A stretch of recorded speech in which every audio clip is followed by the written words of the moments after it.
jalan-jalan ke kota Malang, mampir sebentar di California. Siapa saja bisa sertifikasi, termasuk pepaya California. Apalagi di sini ada pepayanya.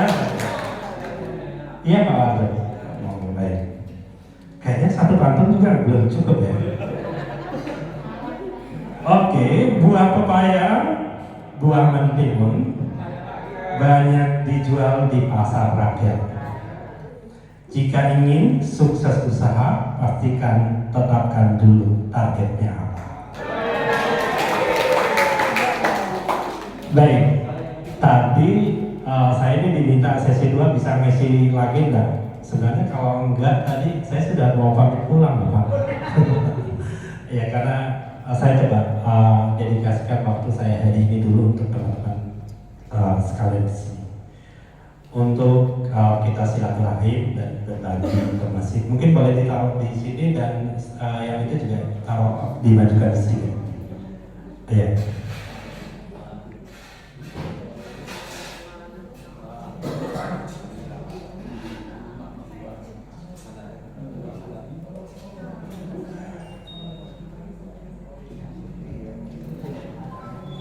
Ya, whiteboardnya maju sedikit. Ya. Tadi diminta ya, kira-kira apa sih kiatnya bagaimana berkelanjutan ya? Seringkali kata Sakina itu turun dan naik ya, atau ada banyak cobaan. Itu wajar. Hidup itu penuh tantangan. Ya, orang mati aja ada masalah, apalagi orang hidup. Iya nggak Pak? Ya Bu, kalau nggak percaya mati duluan. Ya, seringkali kita dihadapkan tadi, kalau tadi awal saya sudah bicara bagaimana menentukan target, bagaimana rencana, bagaimana kita harus smart dan bagaimana kita harus berbagi.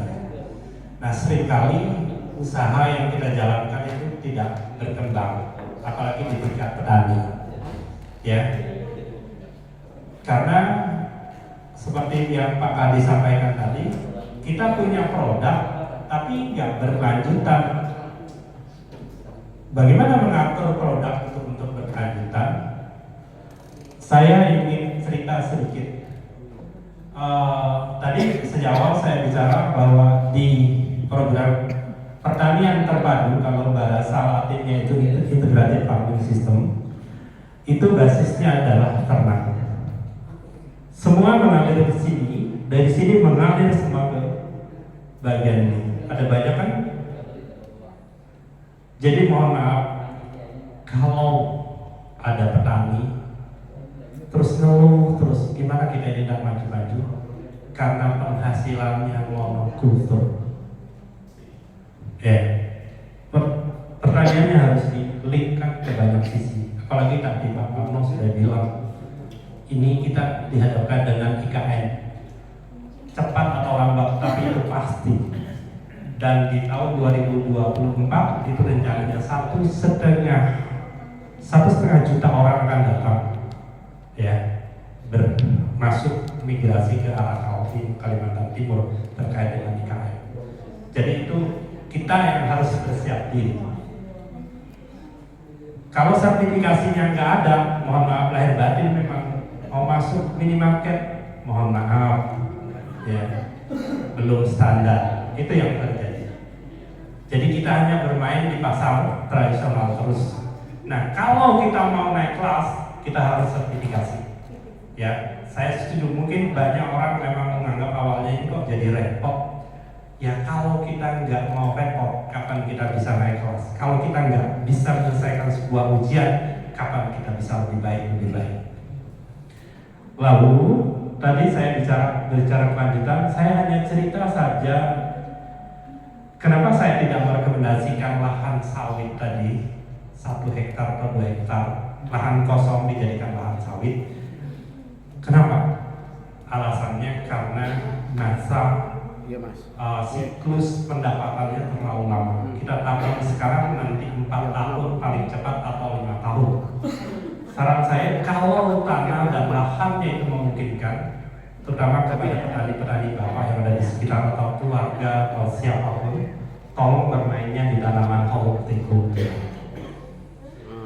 Saya cerita, saya bisa dibantu ya. Yang paling paham sama harga ini ibu-ibu ya.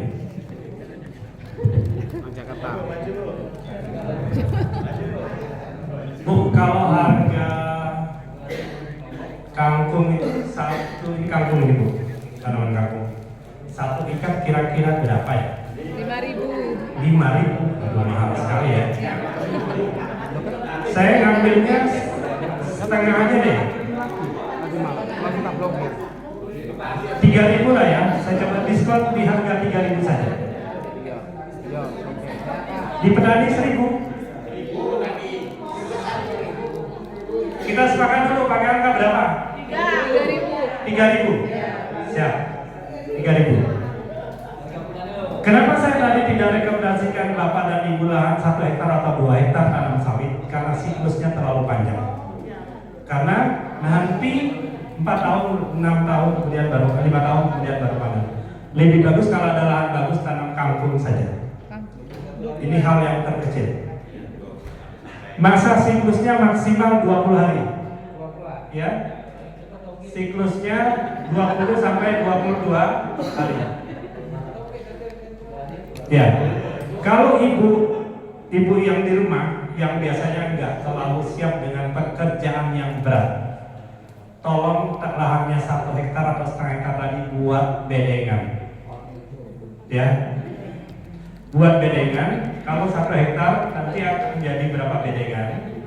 Kalau saya kasih gambar ya. Ya.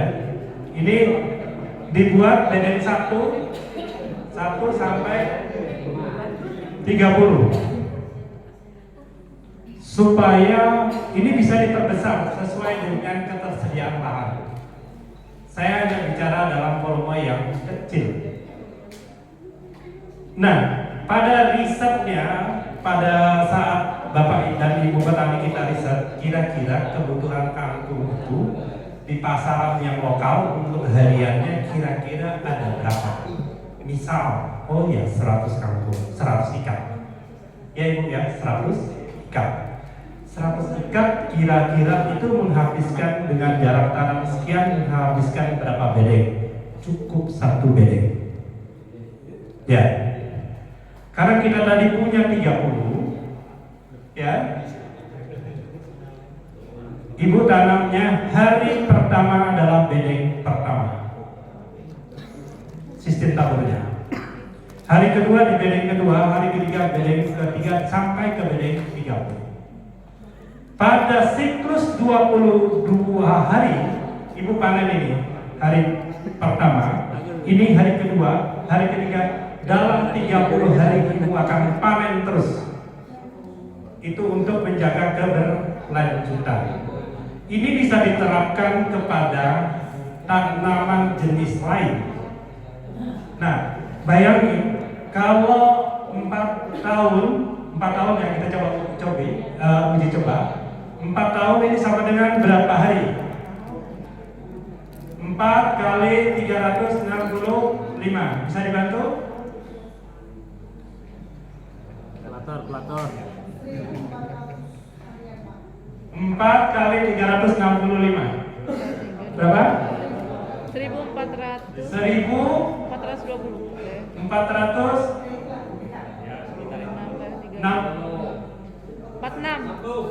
1.460. Oke, baik. 360. Tolong ini dibagi 20 atau dibagi 22. Bagi 22 aja deh, yang maksimal. Berapa? 66.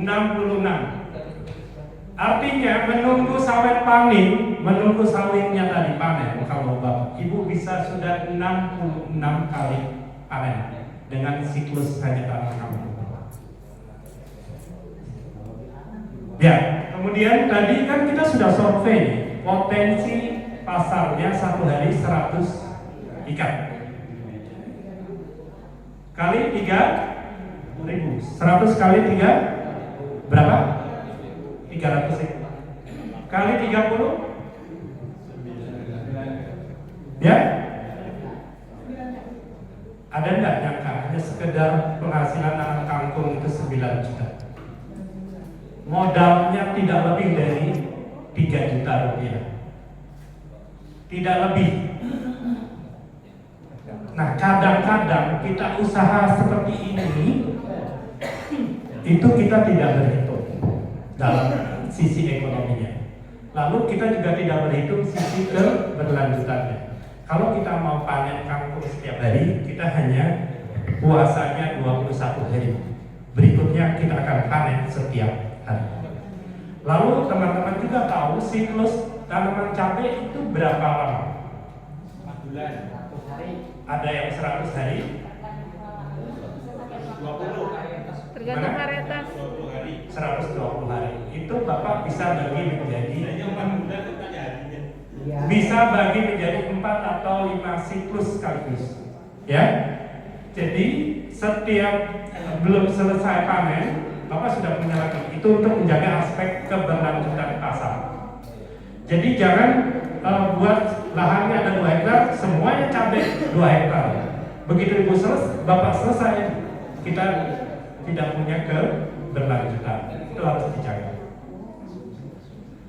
Berikutnya, saya juga ingin tambahkan kembali, ketika yakin ini beberapa orang sudah sebenarnya pengusaha sukses.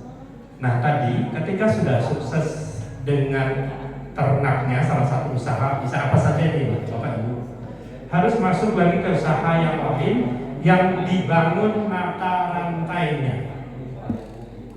Ya, ketika Bapak usaha budidaya ikan misalnya, Bapak harus berpikir nanti bisa ciptakan indukan, bisa ciptakan pedaging, bisa ciptakan anakan. Jadi hanya dari ikan kita sudah punya 3 segmentasi pasar. Yang kami lakukan di sini, mohon maaf Bapak dan Ibu sekalian, hanya dengan budidaya ternak sapi ini, limbahnya kami bisa hasilkan 10 sampai 20 ton per bulan.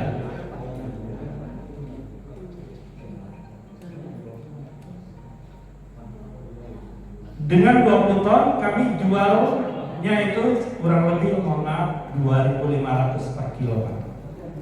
Kira-kira dengan 20 ton harga limbahnya ini jadi berapa?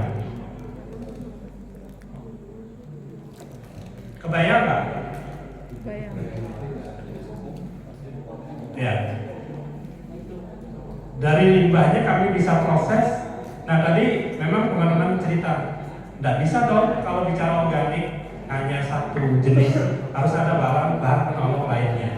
Nah, kita masukkan bahan penolong lainnya, di sana ada sekam, ada apa dan sebagainya. Kita masukkan, kemudian jadilah kompos, tetap organik, tetapi masuk dari beberapa limbah pertanian lainnya. Jadi seperti itu. Jadi tidak murni, tetapi tetap organik, tapi tidak murni hanya pure limbah ternak itu saja. Nah seperti ini kalau Bapak Ibu bayangkan, satu kelompok tani harusnya memang dari bentuk kelembagaan. Petaninya bisa dapat dari telur, bisa dapat dari ikan, bisa dapat dari sayur mayur dan sebagainya. Seterusnya akan ada siklus yang besar. Kita yang mengatur rezekinya. Jadi nggak usah harus dengan lahan yang terlalu luas. Mohon maaf kalau saya misalnya pegawai swasta, Bapak PNS atau Ibu PNS, kita kan gaji kita itu sudah ditata, sudah dibatasi. 1 bulan nanti akan terima sekian, kecuali ada kenaikan UMR pada sebulan misal. Tapi kalau begitu petani, mereka bisa atur sendiri bagaimana mereka bisa menerima income sebanyak mungkin berdasarkan ragam jenis tanaman yang mereka mau kembangkan.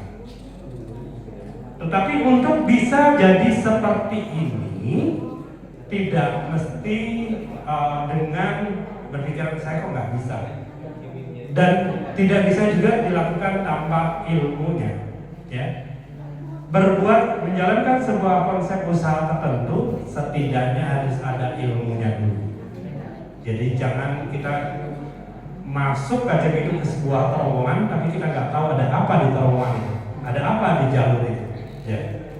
Nah untuk itu teman-teman petani, teman-teman pengusaha, ini bagus sekali sebenarnya berkumpul, saling mengenal, saling berbagi informasi, dan itu membuat jaringan. Saya dibantu dong, ini saya ada produk ini, kira-kira gimana. Nah itu akan berjalan. Apalagi tadi sudah diceritakan, ada yang punya channeling, misalnya koneksinya sudah ke IKN. Loh, kan luar biasa. Kalau begitu, semua pabrik ini yang punya penggilingan bisa ditarik dong sana masuk. Nah, tapi catatannya tadi, ayo sama-sama sertifikasi dulu dong untuk memenuhi persyaratannya. Jadi aspek berkelanjutan terhadap sebuah usaha apapun itu, maupun hortikultura, ternak dan sebagainya, itu bisa kita kondisikan seperti ini. Lalu ikan juga begitu Bapak. Ketika kita budidaya nila, lele, kita sudah tahu tuh lele akan panen dalam waktu berapa bulan? 3. Terlalu lama berarti. 3. Ya? 3 bulan Pak. 3. Ada yang bisa 2 juga, ya 2. Kalau nila kita bisa mainnya di 4, ya. Tapi kalau patin mainnya di 8, ya. Kalau betok lebih lama lagi, ya. Nah, sistemnya seperti itu. Siasati sisi taburnya Bapak dan Ibu sekalian. Ya, umpamanya tadi kita budidaya ikan, usahakan taburnya agak berjenjang sehingga pemasarannya terus berjalan. Kapan orang butuh, ikan kita siap jualnya sudah ada. Ya. Bermain di sistem tabur. Kalau ikan, tapi kalau holding bermain di sistem tanam. Kemudian pastikan juga sebuah usaha kita ragam jenisnya tidak bermain monokultur atau tidak satu jenis, tidak monokultur. Sehingga pada saat harga ini murah, harga ini yang bergerak. Jadi subsidi silang itu yang bisa kita lakukan untuk menjaga tadi ketahanan sebuah usaha. Jadi subsidinya. Lalu yang tidak kalah pentingnya Bapak dan Ibu sekalian, kalau kita menjalankan sebuah usaha, usahakan pencatatannya tidak dicampur aduk dengan belanja rumah tangga.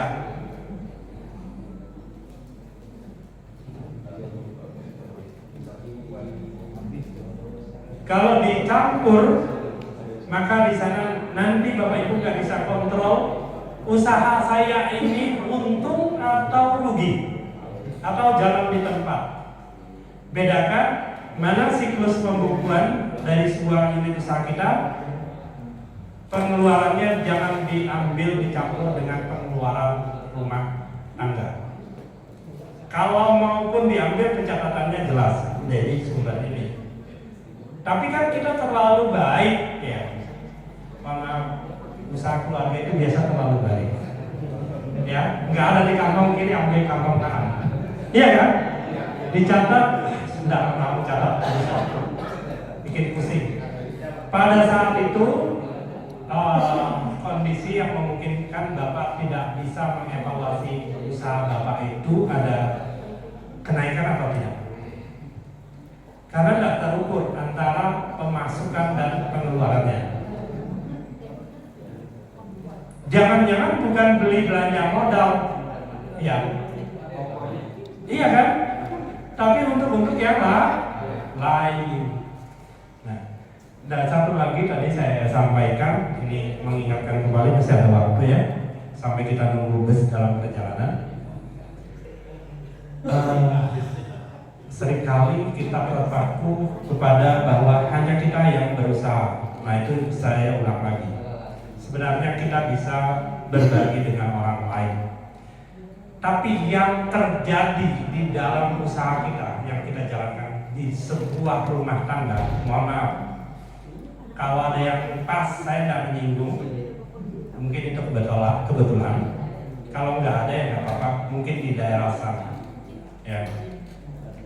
Jadi ketika kita menetapkan sebuah usaha dan usaha itu jalan, kita sepertinya sulit sekali mempercayai orang lain untuk membantu usaha kita.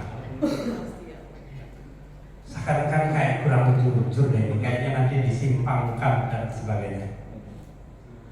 Selama Bapak dan Ibu berpikir seperti itu, maka selama itu Bapak tidak akan pernah jadi bosnya. Ya. Hampir semua orang dicurigai. Wah, ini kira-kira jujur nggak sih? Kira-kira gimana kalau modalnya juga dimakan nanti?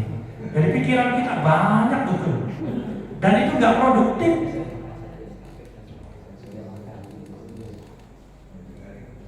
Padahal di sekeliling kita banyak sekali keluarga, keponakan, bisa jadi cucu, bisa jadi ipar, bisa jadi apalah di situ di antara lingkar keluarga yang menganggur. Semestinya dia bisa dapat sesuatu dari apa yang kita usahakan. Usaha kita jalan, dia mendapat sesuatu.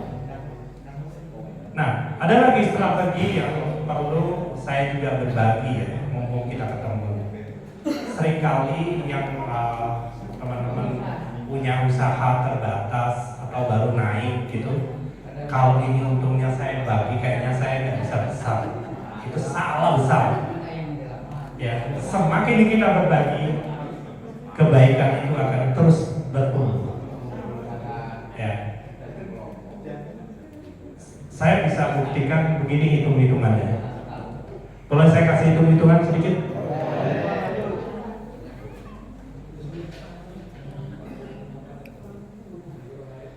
Pilih mau usaha apa? Kita yang kecil aja ya, usahanya apa? Boleh pilih usaha apa? Yang kecil aja. Beras kan sudah dibahas mama, mau apa lagi? Ya? Sayur. Supaya gampang, bakso. Lebih gampang? Ya. Oke. Nah, nanti Bapak Ibu bisa konversi ini ke usaha lainnya. Ya.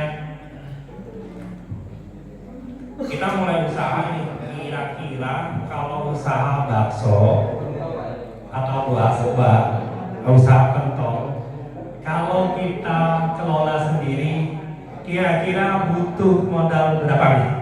Biar kita dapat 1 juta. 1 juta. Rombongnya gimana? Oh, sama rombongnya 5 juta, Pak. Sama rombongnya 5 juta. Oke, kita pakai sepakat dulu ya. Angka 5 juta usaha bakso. Siap. Tulis ya. RP 5 juta.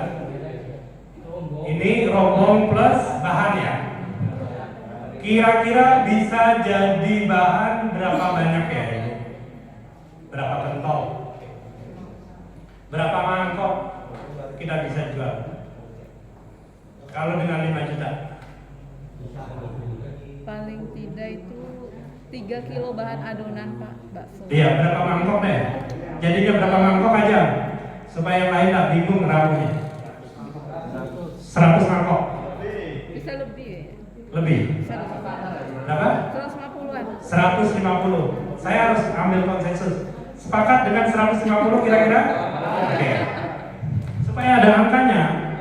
150 kali 1 mangkok berapa? 15. Berapa? 15. 15.000. Jadi berapa? 150 kali 1.000? 15. Ya?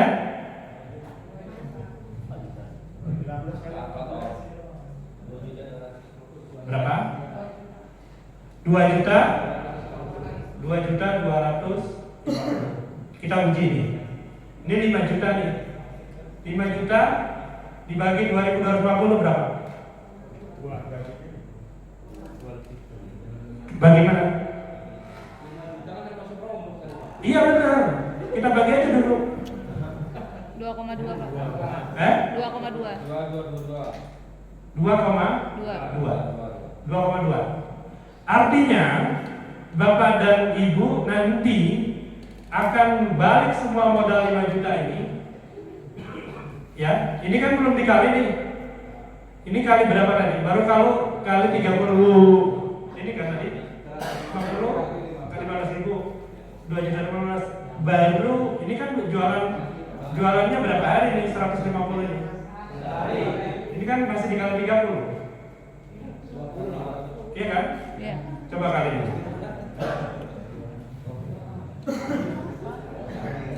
Berapa? 67. 60? 7? 500. 500.000. Kira-kira nih. Udah kelihatan Pak. Kembali modal nggak? Kembali.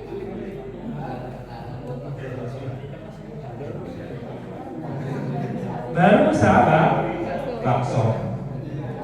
Dan itu baru siklusnya 30 hari. Ya kan? Jadi mohon maaf Bapak dan Ibu sekalian, kita jangan berpikir orang yang jual kecil dan sebagainya itu agak sepele memandangnya dari sudut mata aja. Tidak seperti itu ekonominya. Bisa-bisa penghasilannya itu mengalahkan kita, ya. Itu. Saya bantu lagi. 67.500 modalnya hanya dalam satu siklus 1 bulan itu aja sudah kembali. Bagaimana kita tidak memungkinkan untuk menciptakan peluang usaha? Boleh bakso, boleh yang lain. Kemudian ketika kita punya ini, mohon maaf, ketika kita berbagi dengan karyawan kita tadi dengan gaji 5 juta per hari per bulan, kira-kira sisanya masih banyak nggak? Masih kan? Kenapa kita harus lakukan sendiri?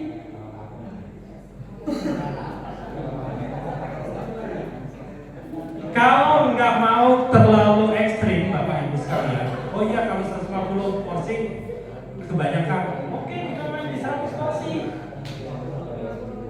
Iya kan? Iya kan? Masih dapat 50 juta juga. Iya kan? Nah, tetapi saya sarankan Bapak dan Ibu sekalian, kalau menjalankan usaha UMKM, usaha kecil, jangan mematok gaji kepada karyawannya. Sampean akan terima sekian. Nanti kalau pendapatan Bapak turun, nurunkan gajinya susah. Jadi caranya Bapak hanya berbagi, kita dari hasil keuntungan dikurangi modal, kita bagi 30, 60 atau 50. Pasti orang mau kan? Ya. Artinya kalau kita dapatnya dari modal dari 50 juta, ya, dikurangi modal 5 juta, sisa 45, ya kan? Nah, kita mau pakai berapa persen? Oke, kita bagi. Ini lagi baik-baiknya. Kita dengan 50% aja ya. 50%-nya sampai ambil saya. Dia sudah dapat 22 juta, ya kan? Tapi kalau manakala nggak laku, artinya persennya kan banyak dapatnya juta. Berarti juga dia hanya dapat 5 juta. Jadi kita nggak usah mikir harus bayar tiap bulan berapa, tapi kita janji sejak awal kita bagi hasil ya, persentasenya sekian dari modal. Nah tadi makanya kalau modal ini itu harus dibagi dua, modal lancar dan modal tetap. Kalau rombong bisa dipakai 12 bulan, maka itu pembaginya 12. Rombongnya dibagi 12. Tapi modalnya itu 1 kali siklus. Jadi itu cara menghitung modal. Dan masih ada lagi trik berikutnya, mohon maaf. Ketika bapak dan ibu sudah usaha 1 rombong bakso, tapi ini boleh diapakan saja, maksudnya jenisnya bisa disesuaikan. Bapak punya 1 tadi rombong, 1 rombong hasilnya misalnya dari 1 bulan dengan berapa juta? Anggap aja kita 30 juta ya Pak. Nanti terlalu ekstrim. Ya, 1 bulan 1 rombong 30 juta. Ini dikerjakan oleh 2 orang. Ya, 2 orang. Artinya dikurangi modalnya bla bla bla dengan bahan. Mungkin tinggalnya hanya sekitar 15 juta atau separuhnya. Ya kan? Sudah dikurangi modal dan sebagainya. Untuk jualan lagi besok. Nah, setelah muncul 15 juta, artinya kita akan narik berapa persen ini untuk si penjaga tadi? 50% berarti penjaganya punya 7,5 juta. Itu mereka bagi 2 karena mereka berdua. Kita ada di 7,5. Tapi untuk kita bisa mendapatkan 7,5 lagi pada hari yang sama, tolong tambah rombongnya di tempat yang lain. Karyawan Bapak sudah 4. Karyawannya sudah 4, tapi penghasilnya datang dari 2 rombong. Dapatnya menjadi 15 juta. Strategi bisnisnya seperti itu. Jadi tolong ditambah outletnya. Tapi jangan menempatkan outlet yang tidak ada calon pembelinya. Ya. Makanya riset harus diperhatikan. Harus riset. Ketika nggak riset, pasti muncul masalah. Oke, sampai di sana ada yang ditanyakan? Boleh? Ada yang tidak jelas kan? Kira-kira itu nggak rasional nggak? Ya sebenarnya Pak, ada ini beliau sudah betul-betul memberikan ilmunya jadi sebagai orang kira-kira ada yang jelas. Jadi modal itu menyesuaikan, lingkup usaha menyesuaikan.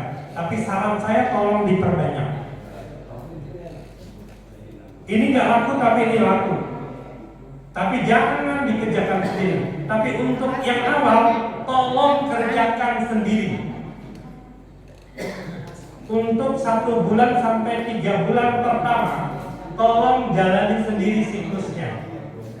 Kalau ada yang mendamping, sekedar membantu. Kenapa Bapak saya minta untuk menjalankan siklusnya ikut terlibat langsung? Supaya Bapak bisa memastikan yang dipercaya ini nikungnya kemana, beloknya kemana, jalurnya jalur apa. Kalau Pak nggak laku hujan, memang ini hujan terus. Hah? Jadi seperti itu. Jadi untuk start, tapi setelah 3 bulan tolong Bapak perlahan mundur sedikit. Silakan usahanya dijalankan. Kalau bisa Bapak buat outlet centernya di rumah, hanya produksinya saja yang jalan, tapi jualnya tetap anggota kita. Nanti kurangi modal. Jadi kalau orang bilang kayaknya usaha ini susah sekarang, enggak, kita tidak, mohon maaf, kurang peka menyikapi peluang. Ya, ada yang mau tanya? Kalau nggak ada, saya tambahkan lagi. Pertama, Bapak dan Ibu sekalian, terutama yang ada petani di sekitar keluarganya dan Bapak mau menjalankan usaha, kalau Bapak melihat air yang mengalir, apalagi airnya itu bagus, tidak ada potensi limbah dan sebagainya, jangan melihatnya itu sekedar air yang mengalir. Lihatlah air yang mengalir itu bahwa ini lagi ada ikan yang sedang mengalir atau uang yang sedang mengalir. Bagaimana air tadi bisa kita ekstrak kemudian berubah menjadi peluang. Ada banyak orang tinggal di pinggiran sungai, tapi dia tidak pernah memperhatikan sungai itu bisa saya manfaatkan atau tidak. Ada banyak. Lalu ketika Bapak tinggal di sekitar padang rumput, lihatnya jangan sekedar rumput, lihatlah itu adalah daging yang luar biasa banyak. Ya. Ya bisa sapi, bisa kambing, bisa apa? Iya kan? Tapi masalahnya kadang kita tidak peka, itu adalah peluang kita, itu ada di lingkungan kita. Lewat begitu saja malah kita beli daging ke pasar, beli ikan ke pasar. Itu yang terjadi. Nah jika bisa teman-teman petani, teman-teman yang pengusaha yang baru misalnya menanjak usahanya, modal tidak harus besar dan tidak perlu harus dari modal sendiri. Dan tidak perlu harus ahli, bisa pakai keahlian orang lain. Bapak mau naik pesawat apa Bapak harus jadi pilot? Enggak. Catatannya naik pesawat tidak boleh pakai sepatu.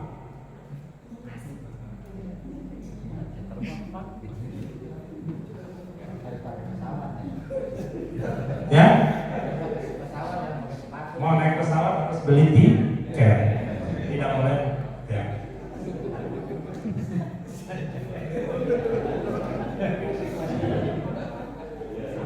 Ya, saya mau kasih penyegaran dulu. Saya izin Bapak boleh berdiri, Ibu boleh berdiri semuanya.